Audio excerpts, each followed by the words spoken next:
Before I give my formal introduction, I want to remind us all that it's Constitution Day. And just a little something about it. Constitution Day commemorates the formation and signing of the U.S. Constitution by 39 brave men on September 17th, 1787, recognizing all who are born in the U.S. or by naturalization have become citizens. So if you have any citizen issues, I think that how important it is that we have discovered that our president is a citizen.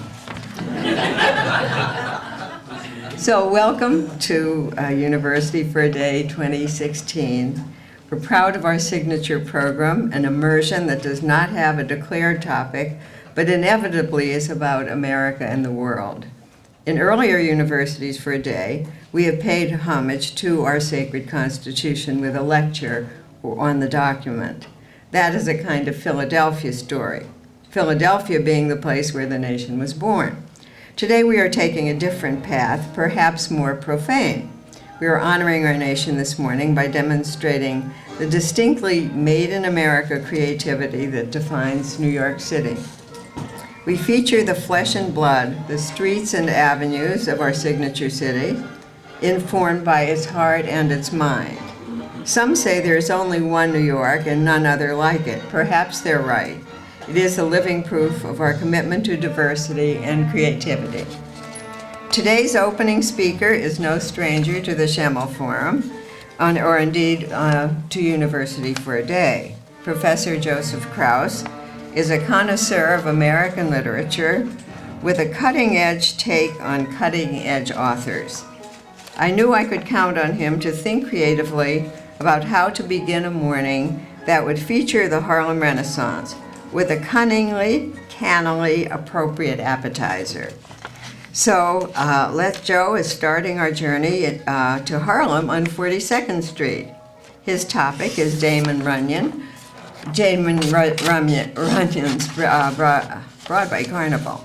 Another inimitable New York creation. Runyon, the author of the story that was made into the musical Guys and Dolls, peopled his journalistic columns with his stories of gangsters and rogue politicians.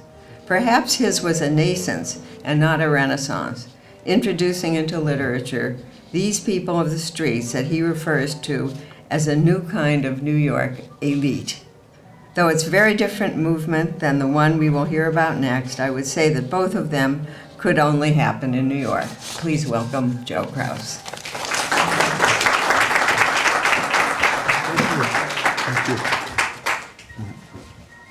Thank you all for being here. I'm always so flattered. The idea that get up at 9:30 in the morning, which still seems kind of early, especially in Runyon's world. That's that's just unthinkably early. One wouldn't want to be there.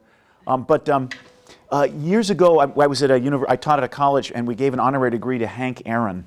And there were two sort of speakers, and Hank Aaron was third, and then came the university president. And he got up, and I remember he said, with his big glow on his face, and he said, "All my life I've dreamed of this. I'm batting cleanup with Hank Aaron." So I'm thrilled to be batting leadoff today, because I'll tell you, actually, several years ago we hosted, my colleague Susan Mendez and I hosted the MELIS, Multi-Ethnic Literature of the United States Academic Conference. We brought it here. And as part of that, we were the organizing committee, so we could invite anybody we wanted for keynotes. And we brought Sonia Sanchez. So even better than that, I was so busy, I barely got to see her. So I'm going to get to see her today. I understand she's not feeling great, but I'm still thrilled that she's going to be here. I don't really know Frederick, but I'm looking forward to hearing his talk. And I want to assure you that Dave Zurich is a heavy hitter. So he's going to empty the bases and bring all the runners home. But I'm really happy to be here. I should probably put up my PowerPoint, though, before I start talking. Let's see. I don't know how many of you have actually read anything by Damon Runyon. Years ago? Okay, yeah. Well, you guys are actually probably too young to have read much Damon Runyon, which is actually not quite a joke, because it is a generational notion. And I remember, we're all finding in our classes now, I'm looking at some of my colleagues, but if we make references to to the Seinfeld show, our students don't get it. Which is perhaps as shocking as it was when I was a kid if people made references to the Jack Benny show, and those were no longer in vogue. And around the time Jack Benny show references were obvious, Runyon references were getting a little fuzzy, a little hazy. So there is a kind of a generational sense of popular culture and the way those things work. So just my title, there's Runyon at the typewriter. I don't know if you can see from here, I wore my typewriter key tie for the day. I'm sorry, I didn't have a great wide lapel, squat tie. I had visions of coming in costume, but, this is the best I could pull off. But here's Runyon at his typewriter. I'll talk about what I mean when I say Broadway in a little bit. The Broadway stories are the focus of what I want to talk about, though I will briefly go back and talk about Runyon's larger career as well. I use that word carnival with a particular meaning, though. I don't know if any of you are familiar with a literary theorist named Mikhail Bakhtin, M.M. Bakhtin. He's one of the great literary theorists as far as I'm concerned. And he uses carnival in a very specific way. He thinks about what we might think of Mardi Gras. You might think of the beginning of Hunchback of Notre Dame, where the low are made high. That's the nature of carnival. That's the nature of that celebration. The outsiders are made in. So it's a literary, theoretical literary structure that kind of hangs around what I want to say, but I don't want to talk about literary theory a great deal. So if I can just plant that seed and let it be a kind of a fog, maybe of cigar smoke from the back room that colors what I wanted to say.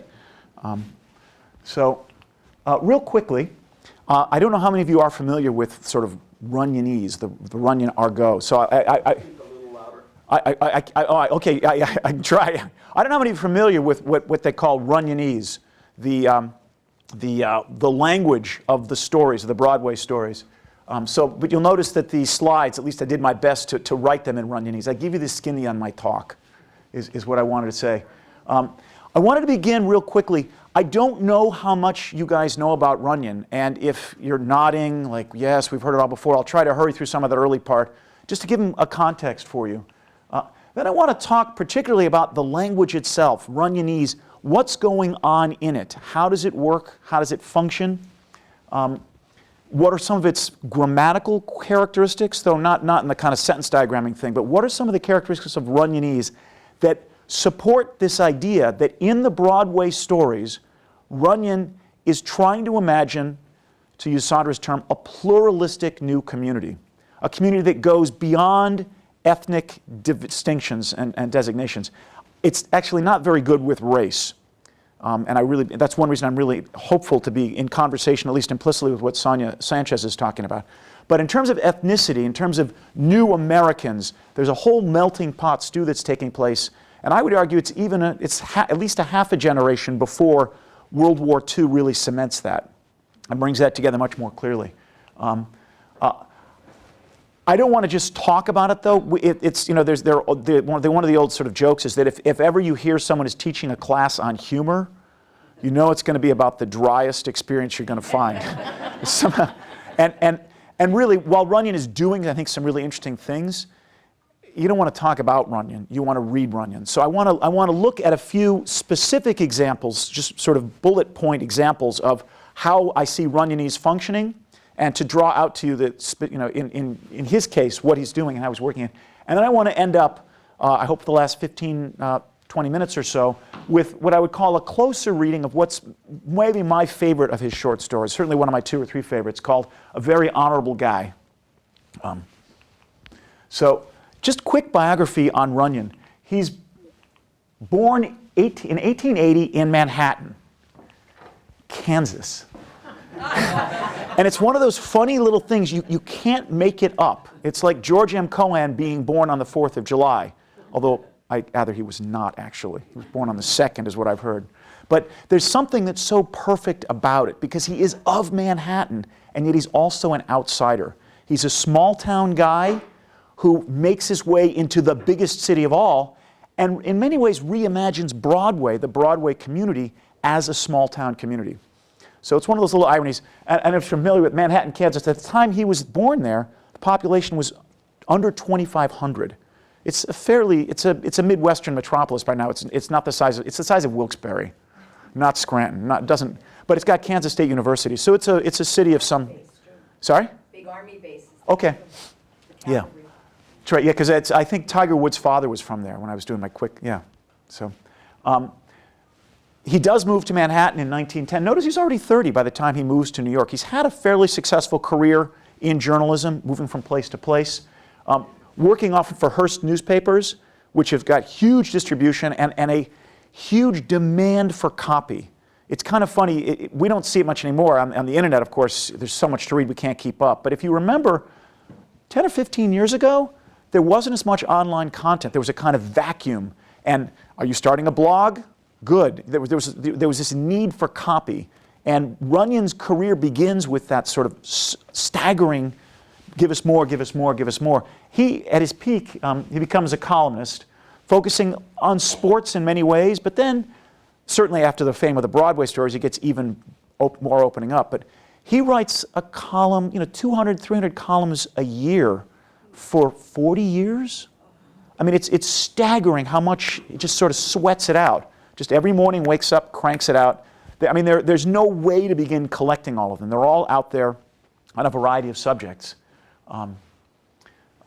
In fact, somewhere in my files, I moved a couple years ago, I wasn't able to dig it up, I apologize. He wrote a column about my great uncle, who was a kind of notorious gangster, boxer. That's a story for another day, but just constant. I hope I've gotten you intrigued. So he was constantly writing about characters, my great uncle being one of those Chicago characters. So when he was on the road, he thought, hey, this is a guy who sounds like some of the people I write about. And he'd heard about him in any case. In 1929, he writes the first of what we call the Broadway stories. Now, again, I'm looking for nods to see if you are aware of what I mean by that distinction. Newspaper columns are disposable, right? Yesterday's newspaper is today's fish wrapper, kind of a concept like that. When he starts to write the stories, it's a bid for something a little bit more impressive, a little bit more lasting. So you actually get paid fairly substantially. Okay, I'm speaking Runyonese. In the present tense, you don't get paid. But in the past tense, if you sold a story to some of these big shot magazines, general interest magazines, you were doing okay. That was a nice payday. Over the course of the next 15 or 16 years, he writes about 60 of the stories. So again, that's a pretty good clip. He's publishing these stories in magazines such as Guys and Dolls Read, Who Have Sufficient Potatoes and Live in Square Places. These are real general interest magazines. A couple of them appear in Saturday Evening Post. That's not really his thing, but that's going to be the big one. Many appear in Collier's. That's a big go-to one. And but the point is, this is not merely a place where people see your work. It's a place where the literature of the day, what we now recognize as the literature day, is intruding. Now, most of those stories are forgettable. They're not especially well done. They were hack stories even then. We need space, we need copy to fill this. But you'll find Fitzgerald, for instance, is writing in these same magazines. Not really Faulkner, that doesn't fly. And Hemingway, less so. But it is a space in which some very serious literature is taking place. So there's a sense that you're moving from the newspaper to the fancier thing. You're moving from off-Broadway to Broadway. And the stories do crazy things. As I say, he's already a fairly big name. He's a New York writer. People see his work every day. But the moment he writes the stories, something changes. And I wanted to show you this ad. It's from a magazine called Cosmopolitan. In 1929, and some of you are nodding and laughing. This is the same Cosmopolitan. We forget, but Cosmo began as, in some ways, a second tier or almost first tier general interest magazine, like Collier's, like Saturday Evening Post. It was dying, like almost all general interest magazines, dying when they said, let's see if Helen Gurley Brown can do anything with it. And she transformed it in really interesting ways. But this is an entire generation before. This is October 1929. The stories that they're talking about are he's only written 3 or 4. So this for me is a really interesting moment just as a historian of literature. It's evidence that right away people said, I want this. There's a demand for it. So it's people, Broadway's people have changed. They speak a new lingo. They would be strangers to O. Henry, who died in 1910. So actually roughly the year that Runyon arrives, O. Henry. I'm looking for nods of recognition here. Okay. But the Bride of 1929 has found a historian, a reporter who weaves into stories of today's Broadway all the magic, all the charm, all the truth and reality that made O. Henry so truly great. And they say, read Madame Le Gimp, read Dark Dolores. So in their own magazine, they're promoting him like, this is the stuff you want. And you start to see his stories being touted on the front page, on the front cover of the magazine every time. This is it. So the moment he starts writing them, they become, he makes himself famous in certain ways. Again, the references, I mean, I wasn't joking when I said you guys are too young, but they begin making movies very quickly out of these stories, right? Lady for a Day is 1933, and I think there might even be some before that. So I in another class, in another hat, a slightly more battered one, I'm talking about American noir, and we're looking at the way people like Dashiell Hammett and Raymond Chandler have their work transformed into film. At least 21 of Runyon's stories get made into films. And I cheated. I went to Wikipedia to look this up, and they were missing at least one that I know of. So at least 21 of his stories are transformed into film. And some of them, enough of them are remade that we're talking at least 28 films. Most of them, or many of them at least, fairly substantial. Just a couple highlights, right? At least a couple of Oscar wins. Little Miss Marker is the first time Shirley Temple appears on screen. Lemon Drop Kid introduces the song Silver Bells. It may be a forgettable movie except for that. And it's the last one that I know of is from 1989, featuring, oddly enough, Madonna. There's a radio show. Some of you may remember the radio show, Damon Runyon, which I think is actually really good. It's a lot of fun. You get a great voice. I couldn't find a good excerpt to play for you. I did think about it. Then they make a television show, which actually is not as good as far as I haven't seen it as much. When I was really doing my research at this point almost 20 years ago, it wasn't accessible, and now I've gone back and looked at some of them, and they're all right. One of the things I find interesting is the radio show is made much closer to when they're contemporary, the present tense. By the time the TV show comes along, there's already a kind of self-aware nostalgia, like, hey, wasn't it fun back 15, 20 years ago? It's a little bit like Austin Powers, that you're looking back at a time that we all sort of remember, but maybe the young people in the audience don't. And you might have heard that they made a musical about some of his stories, which also got it made into a movie. So I'm assuming if any of you know anything about Damon Runyon, it's the musical Guys and Dolls. And I had to put these up there. If you have your same relationship to this that I do, you can't help smiling. I didn't put up a picture of Stubby K. I probably should have. He's the guy. Stubby K and Vivian Blaine are coming from the Broadway show, and they're both magnificent. They originate the roles. They come in to the film.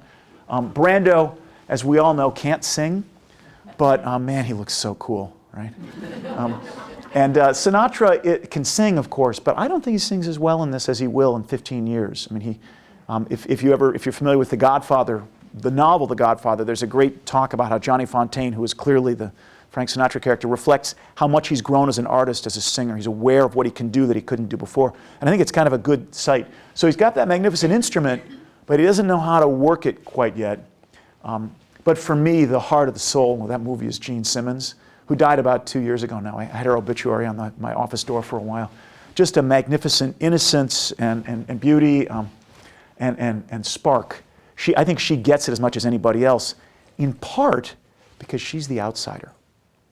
Part of the joy of the film is to see her seduced by this whole world and not to lose herself in it. And if you can remember that, If I Were a Belle, that magnificent number where she's singing, and you watch Brando, who's he has to play second band as she dances around and splashes the water in his face. It's just, so anyway, I hope we can talk about it a little bit. Guys and Dolls is actually not that faithful to the Runyon stories. It's got a wonderful celebratory quality, happy ending. No, that's not really how Runyon plays it. So as a kind of, I've talked to you how I'm going to say that Runyon has this capacity to imagine an America that includes all these varieties of Americans, a pluralistic place, a post-ethnic, although that's not a word I'm terribly comfortable with, a salad bowl. And yet he pushes a little farther too. And this is one of the elements that makes us argue that it might be valid literature, that something else has happened. There's a kind of a shadow, a slight melancholy at the end of the stories. And so in any case, the movie's happy, they end with all the marriages. The stories on which it's based, not quite so much. So that's my introduction to Runyon and his life biography. I apologize if that took too long. I'm lost for time. I want to make sure that we're all sort of on the same page. In terms of identifying him as an artist, what he's doing, of course, is writing stories about this community in dialect, as a community with its distinct mores, its distinct codes, as sort of an internal American subcommunity. So he's not the first one to do that. Just to give you a sense, there are actually quite a few. Dialect stories are very common, even in the New York area. There are a number of people who just don't do it anywhere near as well as he does. I've got them, and I've got swollen files. They're not as funny. They're not as well done. But going back to his childhood, Uncle Remus, the Uncle Remus stories by Joel Chandler Harris. And what Chandler Harris is a white man who is appropriating the folklore, some of it, and there are a lot of studies, this is not my field, but there are a lot of studies that talk about how it's got African roots. These stories, Brer Rabbit and the Tar Baby being probably the most famous of those stories. They're told in thick dialect. Today, there's a lot to be uncomfortable about around that.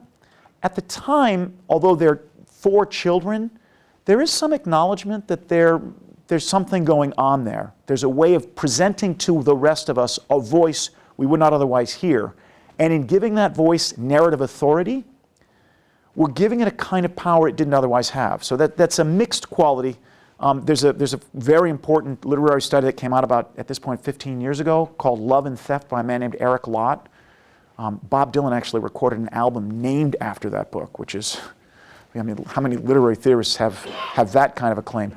But Love and Theft is this notion that there is both a love of the minstrel tradition. The minstrel tradition of whites appropriating black culture represents a kind of love, a kind of desire for that space, and at the same time, it's unmistakably theft. So at least Chandler Harris is doing some of that in interesting ways. It's not a vicious maligning. It may be a diminishment. It may not be fully acknowledging of its source material, but it's not hateful. It's not that kind of a phenomenon. The most famous dialect writer we have is Mark Twain. And if Chandler Harris is a white man appropriating this African-American tradition, Twain, of course, grows up in Missouri. We all know that. We all see him. When we think of him, he's got the great piece of grass, between his teeth or whatever, looking up at the cloud, or he's walking down Main Street and with Becky, or he's getting someone to paint the fence. I guess that's more Tom Sawyer than Huck Finn. But all of these qualities that go together. But it's worth remembering that by the time Twain wrote this, he lived in Hartford, Connecticut. And he lived in a kind of old Republican, old money enclave.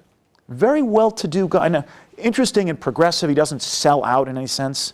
But he's also not the hick that we think of.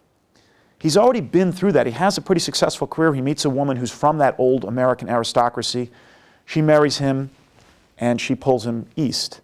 So he's somebody else who, in using dialect, has a sense of being outside that community at the same time as he's celebrating the community. He's got a sense of being able to see the rules and the laws that govern it, if you will, the code. Do any of you know this name, Bret Hart? Okay, good. He's almost completely forgotten now, which seems to me odd. When I was in college, there was always a Bret Hart story in every anthology of American literature, in part, of course, because they were in the public domain, so it didn't cost anything. But Hart is also a famous dialect story writer, and he and Twain originally were friends and then became rivals. And Hart writes stories about the American West, right? Kind of a rugged San Francisco settlement kind of a thing. Also the mining territories, all these things. He's actually the son of a Jewish banker, which is kind of an odd moment. Another outsider who is finding his way in through this dialect approach. Paul Laurence Dunbar I put up real quickly. Sonia's not here for the first half of this, which is fine, of course. I don't know if she's going to get to him or not. He's dead before the Harlem Renaissance begins, but he writes some really stunning poems, both in very formal English, and then subsequently or simultaneously in dialect. And he discovers that people love his dialect poems. And he has a hard time breaking out of that. He's very much encouraged to stay in dialect as he's explaining, really quite movingly, the experience of what it is to be a slave or post-slave, as this is in the period. Dunbar dies very young, so he's not alive for the Harlem Renaissance. But his good friend, James Weldon Johnson, becomes a central figure of that. So I thought that was interesting because it does dovetail a little bit with what Sonia Sanchez will likely talk about. And then the last of these people to kind of give a sense of literary history, literary framework for Runyon, who the kinds of writers he's following is O. Henry. And you can see, it's not original to me, they're saying he's just like O. Henry. And we probably think of O. Henry with Gift of the Magi, right? The hair and the combs and the watch, you know, the husband and wife who give each other the wrong gift. I've lived it. And then there's also the Ransom of Red Chief, which some of you might recall, where the desperados kidnap the boy who's so difficult that eventually they pay the parents to take him back. Right? I think I've also lived that one, but that's. But O. Henry actually begins, if you might know, O. Henry is an ex-con, which is a difficult thing. He's in jail in Columbus, Ohio, and then he winds up in New York, and he needs to write to survive. He writes a little bit when he's in prison, but he really hits it big, and he writes like crazy, just story after story after story. One of the motivating principles that is in his story, his second collection is called The 4 Million. And that's actually a reference to a line that was traveling around in society at the time, earlier, called The 400. And it's a claim by, originally, actually, it's attributed to an individual, I'm sorry I don't have his name for you, but that there are only 400 people suitable for a drawing room in all of New York. So, I'm sorry, I was doing a voice. There are only 400 people suitable for a drawing room in New York. The rest of us are all arrivists, right? Now, I don't know, maybe some people in the room are of distinction, sufficient distinction. I'm not. I was not, my people were not of that ilk. I mean, we were Chicagoans anyway. What did we care about New York? What O. Henry did more than anything else, and many of his stories are forgettable. I mean, he wrote like 400. I actually have a 7-volume collection of O. Henry short stories. 7 volumes. He just kept writing and writing. So most of them are not very good. He wrote them on deadline. But if you take the best 8 or 10, there's something to hold on to there. He understood himself as celebrating not the 400, but the 4 million. And he had a vision that New York had stories that belonged to other people. Now, we don't look at O. Henry as a major American writer any longer. He still makes it into anthologies of American literature. We still teach Gift of the Magi every so often to our kids. He's kind of forgotten. But that vision is really important. It's an important American notion. Yeah? One of the things you may not be aware of in your youth, something we're Thank aware you. of, is watching the Cisco Kid, O. Henry's Robin Hood of the Old West. Thank you. I forgot that Cisco Kid was an O. Henry character. Thank you. And that just throws into more of the sort of communal dialect. I had forgotten that. So it's in that context, that literary history context, that Broadway, that Runyon emerges with the Broadway community. And what community is it, is the question. The funny thing is, many of us already sort of know it. Now, I'm slipping into Runyonese there a little bit. I'm talking in the present tense, as if all of us were familiar with American Broadway culture in 1929. But a lot of these people are famous, even today. So I don't know if any of you go, my wife is a Broadway addict in the last several years, so we go all the time. Lindy's restaurant is still there. I don't know if any of you eaten there. You know, service is actually still okay. They've got all the pictures. Lindy was a restaurateur on Broadway, and he's in many of these stories. So, but he's known as Mindy. Of course we know who it is, right? He's celebrating, he's bringing into his story someone we all already know. David, here's, you know, Walter Winchell. Walter Winchell is a columnist. Again, many of you are young enough to, old enough to know that. Waldo Winchester is a character throughout these. Waldo Winchester is a scribe. It's Walter Winchell. We know that. And there's a kind of back and forth. And it is a celebration. I mean, David, you were telling me that you understood that Winchell and Runyon did not get along. My understanding is the opposite, that Winchell thought Runyon was the coolest. And Runyon at least included him in stories and celebrated him in ways that must have made him feel really good, because Winchell kind of was a publicity hound. Loved being looked at. So to being written about, clearly fictionalized in stories like this is a real compliment. There's a character named Miss Missouri Martin. I don't know how many of you have ever heard of Tex Guinan, but she was a hostess at one of the, well, okay, she really was a hostess. I mean, I can't say so much for the women who worked for her, nor can I say in her youth, but she was one of the really famous figures of the day, and she would greet you if you walked into her club. She would wave at you in this big, loud, I believe she was from Texas, big, loud, sort of blonde, hair up like that. She'd say, "Hello, suckers."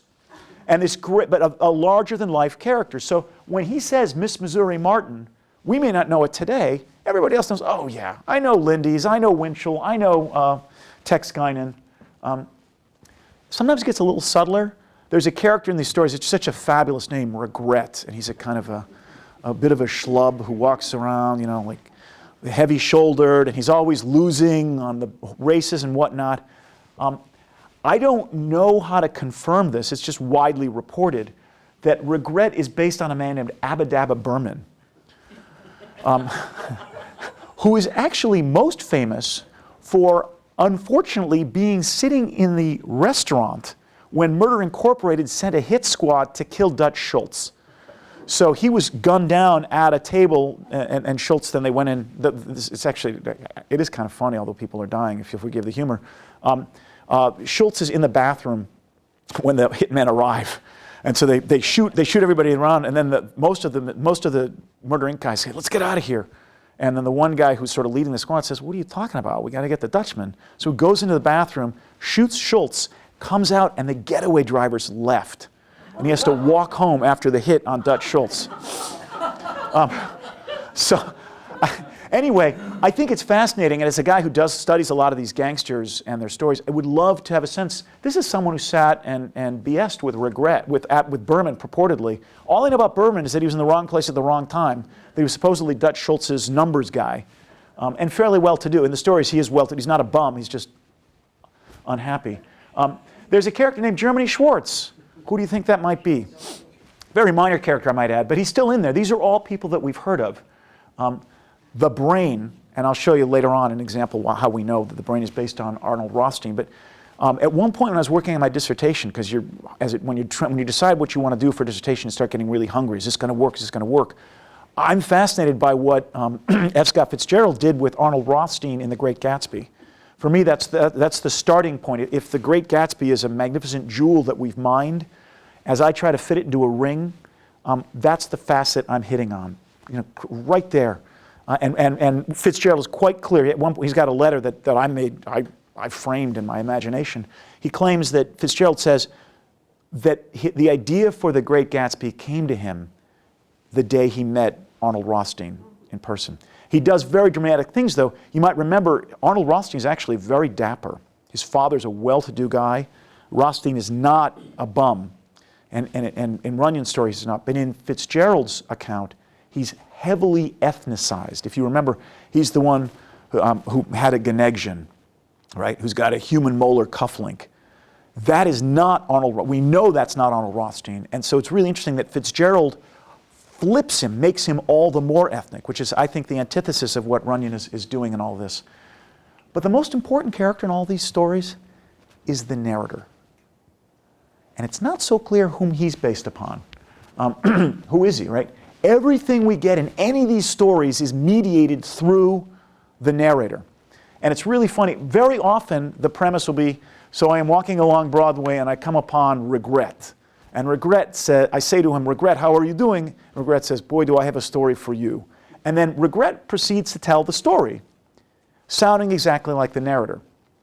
Now, it's punctuated so that every time Regret is speaking, there are quote marks, so we know it's attributed to someone else. And yet anyone who speaks gets brought into that same rhythm. Again, I would put that as a metaphor, or more than a metaphor, for this idea of the capacity of Broadway to absorb everyone. Everyone sounds the same. So in one story, when they go to Europe, they've been hired to assassinate the king. These guys, they're falling on hard times. There are no good jobs locally. They have to go overseas to find one in there. And it's very funny that it turns out they've been hired by a corrupt prime minister to kill like an 8-year-old king. And they're like, this isn't going to work. Well, when the corrupt prime minister starts talking, he sounds like he's on Broadway. And it's conscious, though. I mean, the guy even says, hey, he sounds something funny. But then he renders it in this speech. So everything comes to us through that. And it makes him all the more important. So who is he? The radio show, you might remember, solved it really interestingly. They named him Broadway. So people come up to him and say, "Hello, Broadway, how are you doing?" He says, "I am fine, thank you. How are things with you?" So they name him after the street itself, which I think is a really kind of a cool notion. Just a solution they had to this problem, because no one, in all the 60 stories, no one ever addresses him by name. He never identifies himself. I'm someone who's around and about. That's what he does. Occasionally, he gets hired to help scalp tickets. That's the closest thing he seems to have to a job. Otherwise, he just eats soup at Mindy's. So some people you might see him as a version of Runyon himself, like just a kind of professional observer. He begins to feel like that. There's the most interesting book, a scholarly book on Runyon that's come out in the last 40 years, which is also the only scholarly book that's come out on Runyon in the last 40 years. But it is a good book, I thought. Makes the argument that Runyon, that the narrator is actually not a single character. This guy proceeds to categorize all of the stories as having a different narrator, which is a really radical way of reading them. I don't buy it completely, but I'm really intrigued by it. It reminds us that the ambition behind the stories is that great, that if he's trying to pull everybody in to one community, there are fractures, there are cracks that show, and so we begin to feel that maybe it is not a cohesive project, but one that at least the seams of which are showing. And just one last one to kind of throw your way, because I get a kick out of this. He in some ways is trying to become, or that this guy's the voice of the city, which for those of you who speak French is la voix de la ville. Say it. Vaudeville. And that's precisely what vaudeville is, right? Vaudeville is a show. It's a show that is of the city. It's all the voices of the city coming together in one place, right? And he's writing at the moment that vaudeville is dying. And so I think there's a slight sense in which he has flipped that show, right? Come on stage, and that's how it works, right? You've got an act, and then somebody comes out and pulls you off stage. You've got an MC. In the middle of all of that, we have one character gets his story, and another gets his story. Sometimes a character gets her story. To give you a sense of what I'm talking about here, he's created a community. He doesn't always name it. It's implicit. So this is a story called Tobias the Terrible. And I think it's kind of a funny one. Tobias Sweeney is about 5 foot 120 pounds. He comes from New Hope, Pennsylvania, and he's madly in love with a woman who says to him, "I don't want to marry you. I want to marry a bad boy." And so Tobias takes his life savings and goes to Broadway, where the narrator finds him crying. Actually crying in the goulash, I think. And he says, "Why are you crying in the goulash?" So he starts talking to him, and Tobias tells him his story. And he says, "I've come to New York. I want to meet desperate, tough characters." So the narrator scratches his head and says, "I don't know." He says, "Why don't I take you to," and they go to this dive bar. And it happens they walk in on a mob meeting. And all the people from the Bronx and Lower Manhattan, Upper Manhattan, Brooklyn, they're all there for a supposed peace talk. And as they're at the table hanging out, the cops knock. Like, uh-oh. So one guy walks up to Tobias and says, "Here, take my gun, right? Because I'm going to get busted." So they all come over and everybody puts their guns on Tobias. So he's sitting there at the table like this, drinking the liquor that he can't really handle. And the police come in, they frisk everybody like, no guns. All right. At which point Tobias falls over drunk.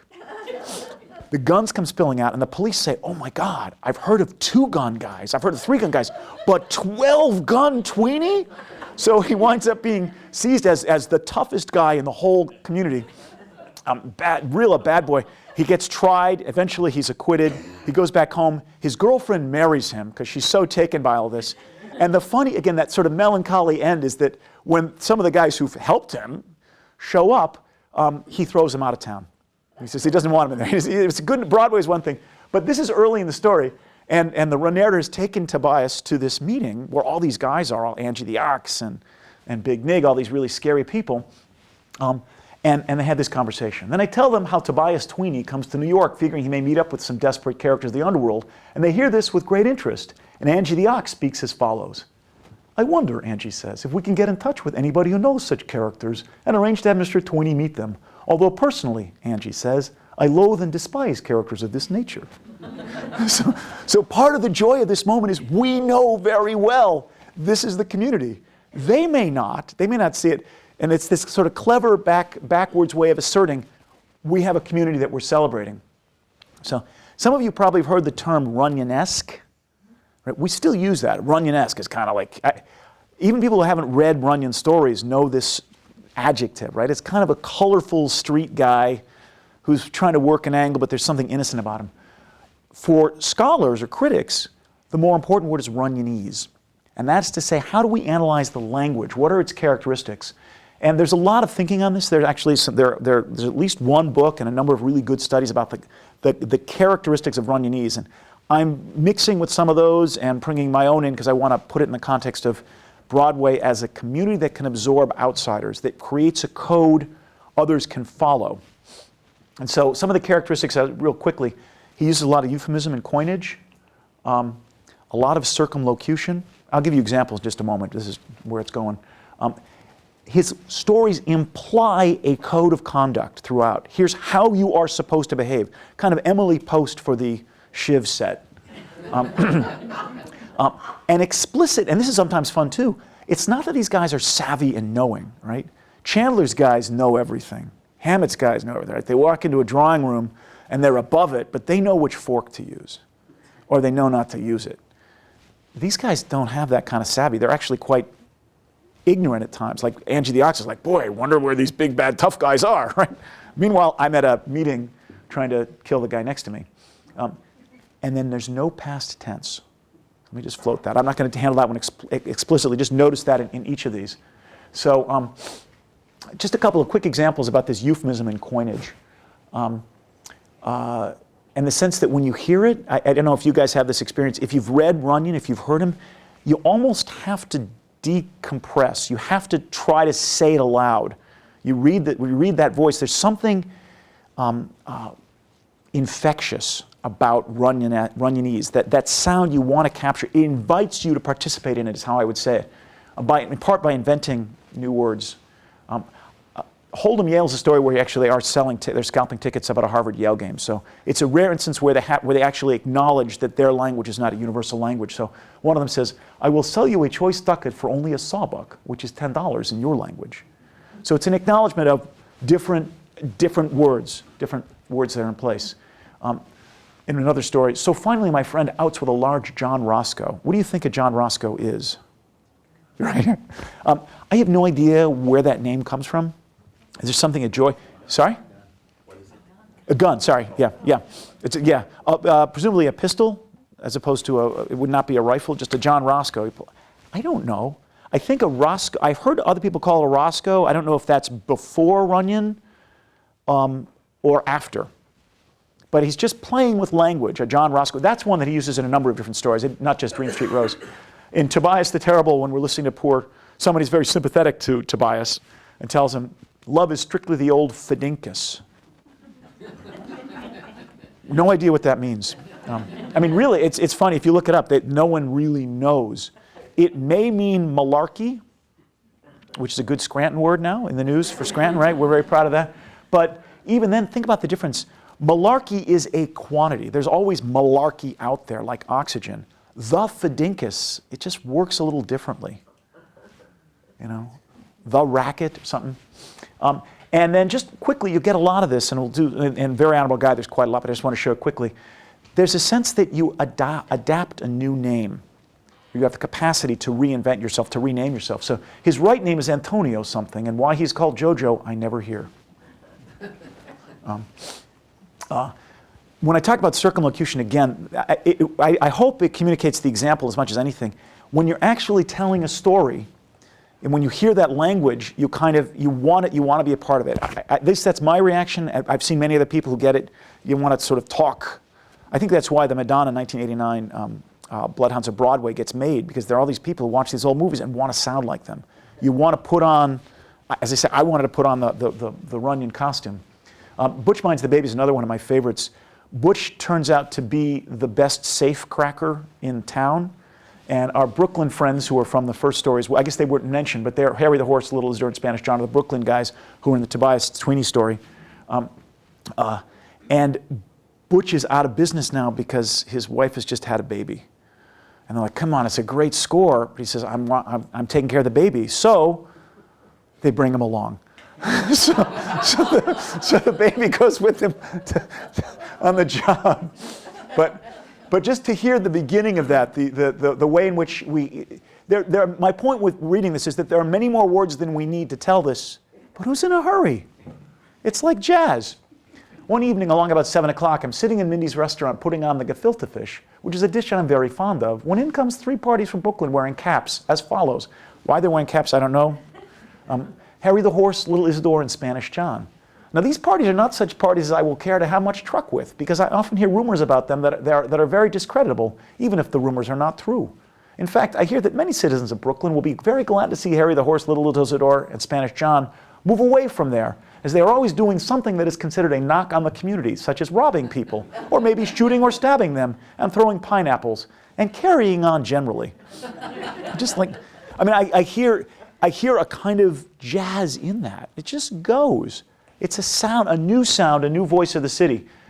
Another really quick example, Little Miss Marker it's a term you've probably heard that name. It's one of the more famous stories.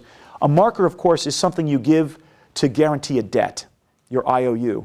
And in the story, the premise is that a gambler has left his little girl as a marker. And that's the one where Shirley Temple makes her debut. She's the marker, Little Miss Marker. The little doll is a very little doll indeed, the top of her noggin only coming up to Sorrowful's knee, although of course Sorrowful has very high knees at that. Moreover, she's a very pretty little doll with big blue eyes and fat pink cheeks and a lot of yellow curls hanging down her back, and she has fat little legs and quite a large smile, although Sorrowful is lugging her along the street so fast that half the time her feet are dragging the sidewalk, she has a license to be bawling instead of smiling. And yet what's interesting, on the one hand, as I read that, I see Shirley Temple, like, oh God. You know where her career came from, right? That paragraph, right? And she does such a great job that all the other vehicles get constructed around her. The story is very different from that image. It's actually a take on George Eliot's Silas Marner. It's about an old kind of cranky guy who's a miser, who with the sort of love of a child opens up and has a richer, fuller life. And then it gets even darker. And she dies. And you don't quite see that in Guys and Dolls, but there's some of that. So for a brief while, Little Miss Marker is very much a part of the community. But when her parents come to reclaim her, she's already gone. There's a sense that the community can absorb so much. And yet there's this weirdness that comes at the very end as well. When I talk about the implied code, right, that these stories imply a way of behaving, a code of conduct.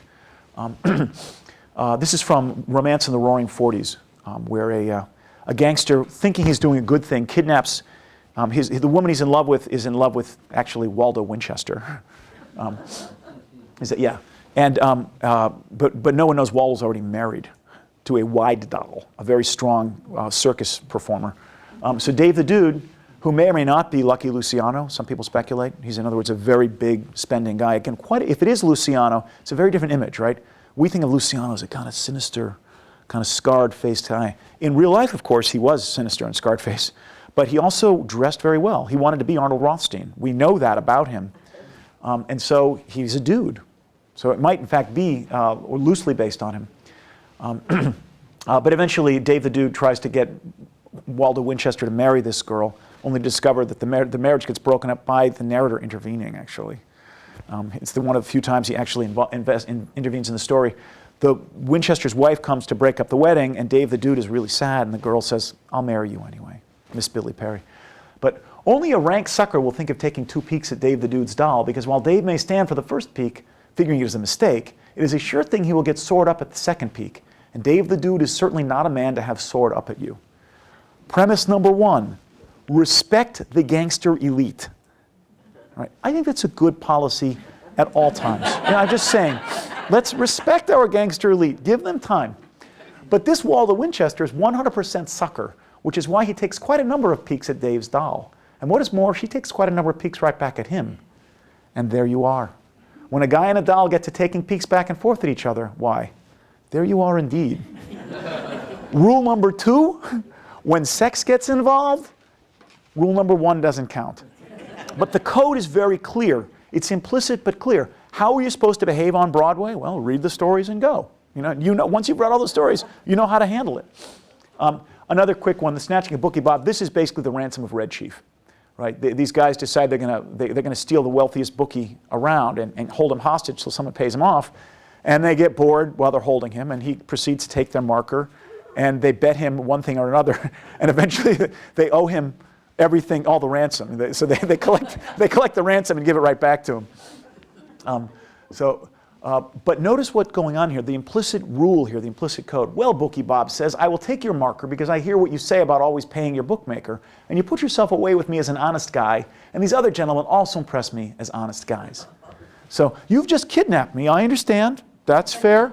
However, you seem like honest gentlemen who pay back your bookies. In fact, they've kidnapped him in order to pay back their other bookies. So he hears that and he says, all right, well, I'll be your bookie. The code is you pay what you owe. You honor your marker. All of these things are very clearly defined. And then from the opposite perspective, it's not as if these guys know it all. So I got a kick out of this story.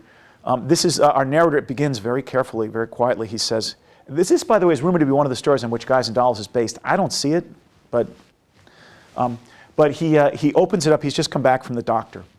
And he's got high blood pressure, and the doctor says, whatever you do, take it easy. Just be calm. And then the rest of the story, as he's walking out of the doctor's office, the most notorious felon around who's on the run grabs him. And they go from one place to another, knocking off liquor stores and craps games. And eventually at like 4 in the morning, they wind up back at the guy's house where his wife comes out with a skillet and chases him away. And he wakes up all night, and then he goes, well, you'll see the end of the story in a moment. So he's supposed to keep his blood pressure low by being calm, and he proceeds to have this reckless adventure. It is maybe 11:30 of a Wednesday night, and I'm standing at the corner of 48th Street and 7th Avenue thinking about my blood pressure, which is a proposition I never before think much about, right? We don't think of blood pressure as proposition, but it's actually kind of funny, right? It's a little uncomfortable in terms of metaphor because it is a proposition. If the odds get too high, bet the Undertaker. But in fact, I never hear of my blood pressure before this Wednesday afternoon when I go to see Doc Brennan about my stomach, and he puts a gag around my arm. So he doesn't have the language for a cuff. It's like, oh, whatever. And he says, I may pop off all of a sudden when I'm least expecting it. A nervous man such as you with a blood pressure way up in the paint cards must live quietly. Again, this is the doctor speaking, but it's rendered in the language of our narrator. Doc Brennan says, $10 please, he says. So he walks out. Then he has this crazy adventure, and I just got a kick out of the end of this. But Doc Brennan says, after it's all over, he goes back for a follow-up visit, having had this whole thing. But Doc Brennan says when he takes my blood pressure again, your pressure is down below normal now, and as far as it is concerned, you are no danger whatever. It only goes to show what just a little bit of quiet living will do for a guy, Doc Brennan says. $10 please, he says. So there we have it. So kind of to sum up the qualities of Runyonese, how it functions, I should start with the euphemism coinage. Remember, there's a joy in the telling, and that when you hear the stories, and I'm glad you're laughing. I had this vision when I was thinking about what could go wrong. I thought, oh my God, no one's going to think they're funny, they're dated. I actually read them. I read my kids to sleep with them about 6 or 7 years ago. I thought, this is going to be great. I'll give them a little culture. And it was all right. I had to explain them afterwards. It may just be that my kids aren't that bright, but I was like, really? So I'm glad that you guys are laughing, but there's a joy in the telling and this idea of the contagious quality of the language. Forgive me, maybe you all have the same impulse to read it in that accent, that voice, but you feel invited to be a part of it. That's how I hear the language, and that's part of this whole carnival quality, come one, come all. The circumlocution is, again, comfort in the moment, a celebration of the quirks of the world he's seeing, but also, I would say, like jazz. We're just not in any hurry. The show is right here, right now. Sit down and let it go. The implied rules and code help us see this community as in some way ethical. Now, maybe not counter to our ethics, right? If you're going to kill a guy, don't get his wife's rug dirty, right? And there are certain bits of etiquette that go along with that. And then this notion of the ignorance of norms, that they're not brilliant, they're not heroes in any way, shape, or form. They're people we should be amused by and can be amused by. Most importantly, though, and I haven't drawn it out individually, if you have no past tense, and there are people who've gone through, I've yet to see one I think in the 60 stories, people who've looked carefully have found 3 or 4 instances of past tense, but almost all of them have been regarded as typos. So, he doesn't have the past tense grammatically, right? Which is funny. It's a very funny sound. And many people tell stories like, right? So I am walking, you know, oh, last week I'm doing this. It's a very common American move to pull into the present tense narrative. But think about what it means for there to be no past tense. In some respect, there's no capacity to name the past. There's no history. So that would put my buddy Dave out of a job, Dave Zurich. But if there's no past tense, there's no history.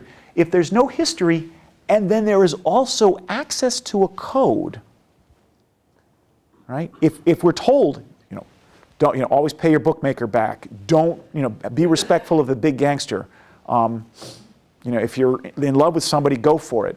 There's always a code. That means there's a capacity for self-reinvention. If you've got that self-reinvention capacity, and you've got a system that is, in some ways, neoliberal, it's all about how much money you have, then you can be whatever identity you can buy. And the effect of all these together is to create, again, this carnival moment where the low can become high, not just for the day, but in this particular space where all these things happen. So Runyon, through the narrator and through Broadway, is imagining a potential post-ethnic America, a pluralistic America, again, what I mean by Carnival. And I hope they're really funny, but also there's a bit of melancholy to it. So I wanted to, I hope if I still have, I hope 10 minutes, if that's good? Yes. Am I good on that? Mm-hmm. So I wanted to do a reading of what I put forward as arguably my favorite of his stories. It happens to be one of the first ones that he, oops, sorry. I was going to remind you that all this is happening in the 40s and 50s on Broadway.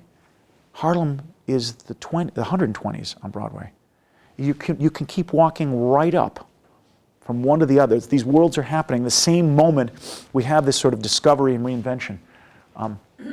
So real quickly, to show you that Runyon is actually trying to do this, and the awkwardness, I won't read the whole poem, but just the middle stanza, he's celebrating this guy named Drebin, who's a brave soldier. This is from 1922. So it's much earlier. I don't think he's quite worked out the whole thing. The conflict, but I just want to show you that it's not merely my asserting it, that he really is very clearly trying to say we can look at people from all varieties and include them all. So it says of Drebin, who's a Jewish guy, he is short and fat and funny, and the nose upon his face is about the size of Bugler Dugan's horn. All right, you know, it's a stereotype. Some of us do have big noses, some of us Jewish people, but the grin that plays behind it is wide and soft and sunny, and he wore it from the day that he was born. And then look at this particular line. There's a cross upon his chest. That's the DSC, the Croix de Guerre, the Militaire, mon Dieu. He's a He-Man out of Texas, so he's won medals. So the way to celebrate this Jewish guy is by praising the fact that he's got crosses on his chest.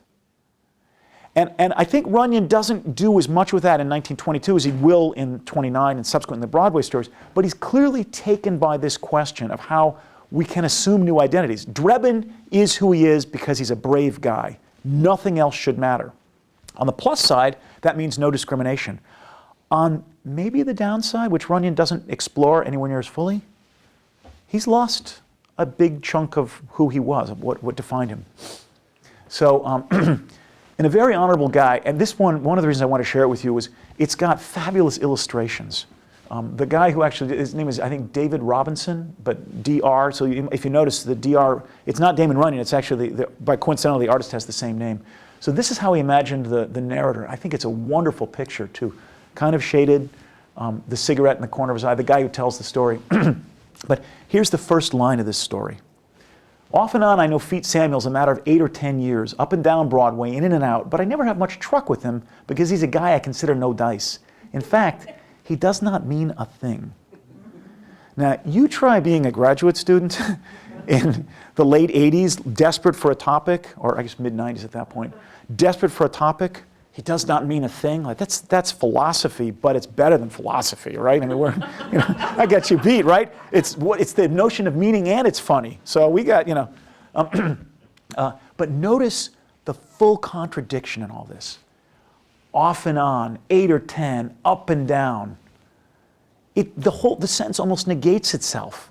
It's like one of those cat's cradle things where you twist all the string together and then you pull them apart and there's no knot whatsoever. There's a play of language, and it's an announcement that it's a sleight of hand. If this isn't the first story, it's one of the first 2 or 3. I think it's the 3rd one published, but there's suggestion that he was playing around with the form and he'd written a couple before he got any of them published. So this is among the very first ones he was doing. So what does it mean that feet does not mean a thing? In the first place, Feet Samuels is generally broke. So feet doesn't mean anything because he's got no money, right? He shows up at, I don't know if it's the Miss Missouri Martin's Hot Box or not, but Feet turns out to be in love with Hortense Hathaway. And here's a great picture of Hortense. I couldn't make it much bigger and fit it on here. Sorry? Oh. Yeah. So she has, and here's what we learn about Hortense. This is a little bit later in the story, but not much. She has blonde hair and plenty to say, and her square moniker, that's moniker, but that's how he spelled it. Her square moniker is Annie O'Brien and not Hortense Hathaway at all. So she has reinvented herself, right? Furthermore, she comes from Newark, which is in New Jersey, and her papa is a taxi jockey by the name of Scush O'Brien, and a very rough guy at that, if anybody asks you. But of course, the daughter of it, and listen to this, but of course, the daughter of a taxi jockey is as good as anybody else for Georgie White's scandals, as long as her shape is good, right? And nobody ever hears any complaints from the customers about Hortense on this proposition. So feet means nothing because he has no place in the economy. Hortense means plenty because she's a babe, right? She's got something that puts her in this.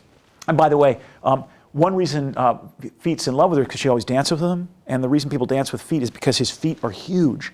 And people, the dancers who are all tired, step on his feet, and he doesn't realize that he walks around, and the story says that he thinks it's the old sex appeal, but really it's that they're all resting because he's doing all the work. But Feet does have one important thing going for him. He has no money, but he knows the Broadway code, right? He is a very honorable guy in that he always pays you back. So the only good thing you can say about Feet Samuels is he is very honorable about his debts, and what he owes he pays when he can. Anybody will tell you this about Feet Samuels, although of course it's only what any hustler such as Feet must do if he wishes to protect his credit and keep in the action. So this is what the one thing Feet has going for him is his reputation, is his evidence of participating fully in the Broadway code. And of course that means that Broadway code is overseen by the brain. Some very unusual things often happen to guys who get money off the brain and fail to kick it back when they promise, such as broken noses and sprained ankles and other injuries. For the brain has people around him who seem to resent guys getting dough off him and not kicking it back. Right?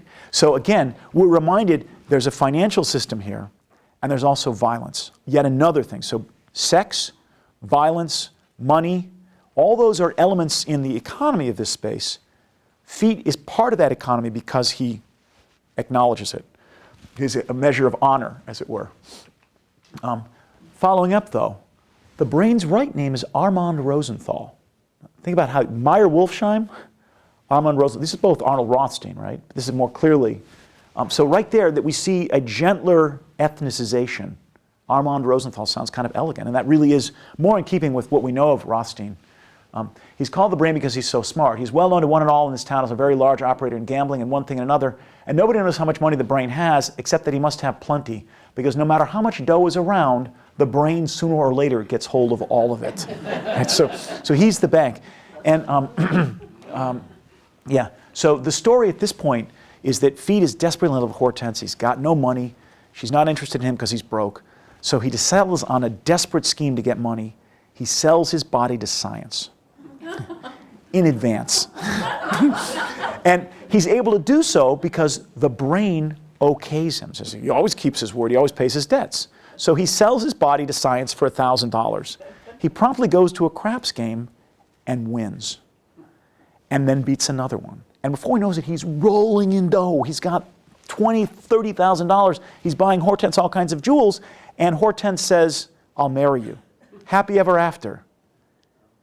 Except that the guy to whom he sells his body says, "No, I want the body. You've got a really great head that I'm trying to study. I'm dying to study."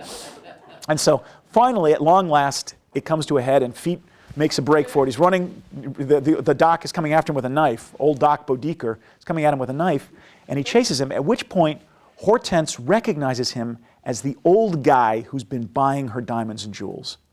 And it becomes clear that Doc Bodeker has bought Feet Samuel's body in hopes that Feet will leave rather than pay his marker. So it's all a kind of trick. And then we get Doc Bodeker here.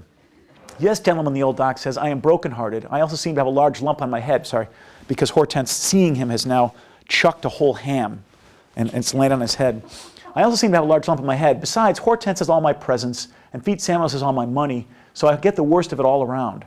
Now listen to this part, because again, this whole notion of reinvention. Doc Bodeker is a Broadway character. I only hope and trust my daughter, Eloise, who is Mrs. Sidney Simmons Bragdon. So Eloise Bodeker has had the opportunity to reinvent herself as well. And I might add, Feet Samuels, it's not sure, Samuel sounds to me like a Jewish name. Maybe not, it's not tell, but it doesn't matter, right? There's no history. Everyone is, you are who you perform. It's a perpetual carnival of performance. Does not hear this, or she may be as mad as she is the time I try to marry the beautiful cigarette girl in Jimmy Kelly's. But what's interesting is, he's telling all the Broadway guys this. He's the one who's played by the rules, not Feet. So at the end of it, the brain steps in. It's kind of gangster ex machina, right? He says, do not worry about your presents and your dough, the brain says. I will make everything good because I'm the guy who okays Feet Samuels with you. Feet Samuels is a dirty Welsher for not turning in his body to you as per agreement, and as long as he lives, he will never get another dollar or okay off of me or anybody I know. His credit is ruined forever on Broadway. So by the end of the story, the honorable guy is not Feet, because Feet has broken the contract. He's broken the code. He's no longer a part of this community that allows him to become absorbed and plays him up. So at the end, the Broadway order is restored because the brain insists on it. The brain stands in for the whole system. He critiques. He says, this is wrong. He renders judgment. Doc Bodeker becomes the honorable guy, right? Regarded by one and all as the honorable guy. And Feet and Hortense are gone. So as a kind of final wrap-up, here's Hortense throwing the ham. But I judge that Feet and Hortense do not care. The last time I hear of them, they are away over in New Jersey, where not even the brains guys dast to bother them on account of Scush O'Brien. And I understand they are raising chickens and children right and left, and that all of Hortense's bracelets are now in Newark municipal bonds, which I am told are not bad bonds at that. So as the story ends, as we get a glimpse of the square world off of Broadway, Feet no longer gets to participate. Nor does Hortense Hathaway. She's back to being Annie O'Brien. So we had a vision of this place where anyone from anywhere, you can come all the way from Manhattan, Kansas, and remake yourself as a full citizen of this town. But it's a special place. And there's this little bit of melancholy because, well, if you marry the wrong girl or sell your body to the wrong doctor, you're out. And there are no more jewels, just Newark municipal bonds. So, thank you guys so much. It's such a pleasure to be able to talk with you. So,